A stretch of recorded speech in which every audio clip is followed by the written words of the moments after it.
ခုနှစ်နှစ်အရွယ်ကလေးလေးဟာလိန်တက်မှာဆိုလို့မြတ်စွာဘုရားကရာဟုလလေးကိုမလိန်ရအောင်ကလေးလေးနားလည်အောင်သင်တဲ့သုတ်တန်လေးဟာဘုန်းကြီးတို့တွေဖို့မှလည်းအမတန်မှတန်ဖိုးရှိတဲ့တရားတစ်ပုဒ်ပါပဲတရက်တော်မြတ်စွာဘုရားကရာဟုလကိုခေါ်တယ်ရာဟုလလာငါနဲ့လိုက်ခဲ့ဆိုပြီးခေါ်သွားပြီးတော့မြတ်စွာဘုရားကခြေဆေးတဲ့နေရာရောက်သွားထိုင်ပြီးတော့ခြေဆေးဖို့ရာရေခတ်ထားတဲ့ရေအိုးထဲကနေပြီးတော့ခွက်ကလေးနဲ့ရေခတ်ယူလိုက်ခတ်ယူပြီးတဲ့အခါမှာရေလေးကိုတဝက်သွန်ပြီးတော့မြတ်စွာဘုရားမေးတယ်ရာဟုလတွေ့လားဟောဒီမှာရေခွက်ထဲမှာရေတဝက်ပဲရှိတယ်တွေ့လားဆိုတော့တွေ့ပါတယ်ဘုရားတဲ့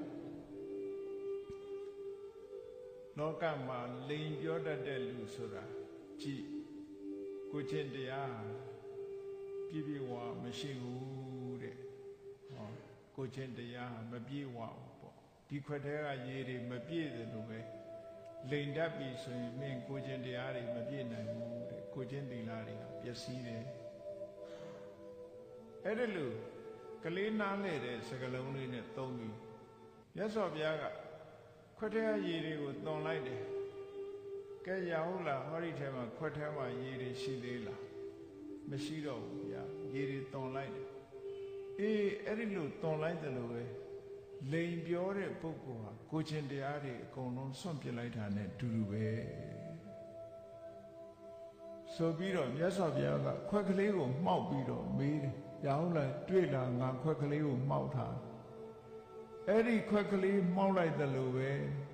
လိန်ပြောတတ်တဲ့ပုဂ္ဂိုလ်ရဲ့အကျင့်တရားတွေဟာအကုန်လုံးဆောက်ထိုးပဲဘာမှမရှိတော့ဘူးအကျင့်တရားတွေကိုအကုန်လုံးမှောက်ပြစ်လိုက်တာနဲ့တူတူပဲနောက်တစ်ခါမြတ်စွာဘုရားကခွက်ကလေးကိုပြန်လှန်လိုက်ပြန်လှန်ပြီးတော့ဟောဒီခွက်ထဲမှာဘာရှိတယ်ဘာမှမရှိအေးခွက်ထဲမှာဘာမှမရှိတယ်လို့ပဲလိန်ပြောတတ်တဲ့ပုဂ္ဂိုလ်ရဲ့တဏ္ဍာမှာကိုချင်းတရားဆိုဘာမှမရှိဘူးလို့ပြောတာဟောဒါကြောင့်မို့မင်းရည်စရာအနေနဲ့တောင်လိန်မပြောနဲ့လိန်တာဟာအမတန်ပြစ်ကြီးတယ်ဆိုတဲ့အဓိပ္ပာယ်ပြောတယ်နော်ကဲဘုရားဆုံးမတဲ့စကားနဲ့ဒီကနေ့ခေတ်ပြောနေကြတာတွေနဲ့ဘလို့များကွာခြားနေဒီကနေ့ရှိကြတော့အေးမူသားမပါလင်္ကာမချောတဲ့နော်လင်္ကာချောအောင်မူသားလေးထည့်ပြီးတော့ပြောနေကြ